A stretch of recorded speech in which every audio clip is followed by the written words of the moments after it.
So long, farewell, auf Wiedersehen, goodbye. Harvard President Claudine Gay resigns. But is it really because of the outrageous Congress hearing in which she failed to call spade a spade and an anti-Semite an anti-Semite? Only one man has the answer. You know it. It's David Christopher Kaufman, fellow at the Tel Aviv Institute. Thank you very much, DCK, for joining us today. Well, David, it seems that anti-Semitism is not as bad as cheating on your academic work. Thank you for having me. Yes. Yesterday, Harvard President Claudine Gay, as expected, did resign after an additional half dozen or so allegations of plagiarism surfaced. And yes, it does seem that in the end, her modest academic record, as well as 50-some accusations of plagiarism, sent her packing much more than the anti-Semitism charges. But ultimately, I think we can't discount either. What happened here was launched and almost fueled by the Hamas attack on October 7th, her dismal response to it, and her horrific testimony in front of Congress in the weeks afterwards. I think she could have survived that. But once she was fair game, these allegations of plagiarism doomed her in the end. And now she is no longer president, though she will stay on at Harvard as a professor. And to that point, some suggest it's major donors using their financial clout to have a political say. A Harvard professor himself saying Claudine Gay was brought down by a mob, and that's a quote. In the spirit of the times, if you will Gay become some sort of an academic martyr?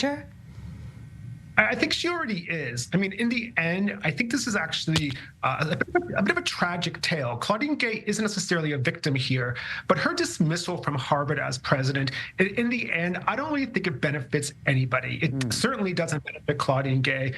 Let's be frank. It really sucks to be Claudine Gay right now. It doesn't benefit her at all, but it doesn't necessarily benefit Harvard, and it doesn't necessarily benefit Jews either. Ultimately, the clamor around Claudine Gay, the clamor around her dismal performance in front of Congress, as well as her weak academic record, this has been ignited and supported by very powerful men, many of whom are Jewish. And in some ways, this does sort of stoke the worst stereotypes of Jews in America, as well as stoking the worst stereotypes of blacks in America. I mean, we have a situation here where a black woman has been brought down by a large outcry by mostly white people, very wealthy white people, and in an institution and in an industry where there are very few black women. So her departure is really a bad sign for the progress of African Americans, and also suggests that it suggests to many that there has been an organized effort by white people, by what they say Jewish people, to bring her down.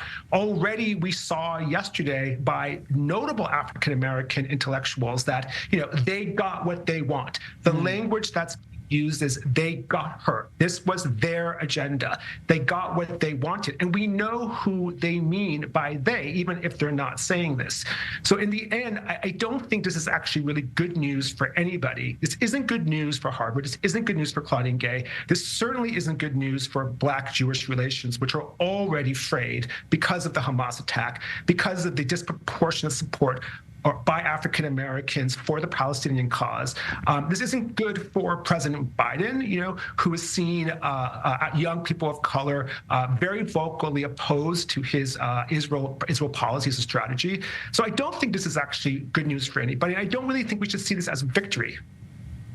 Yes, David Christopher Kaufman, always offering this refreshing lens to look through reality, through. That's a long day and I'm mumbling. David Christopher Kaufman, fellow at the Tel Aviv Institute, thank you very much for this. And on that note, we're wrapping up